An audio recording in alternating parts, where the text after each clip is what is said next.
Connecting Facebook Pixel to Wix is very easy to do. Today I'm gonna show you how to do it. First, go to your web browser.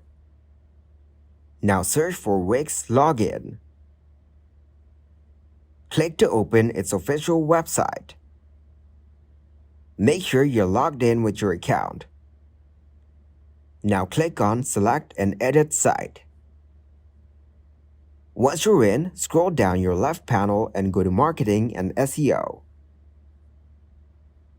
Scroll down and click on Marketing Integrations.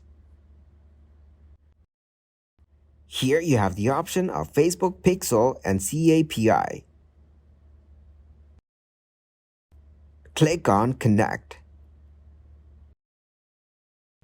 Now you need to follow the given steps to complete the integration process.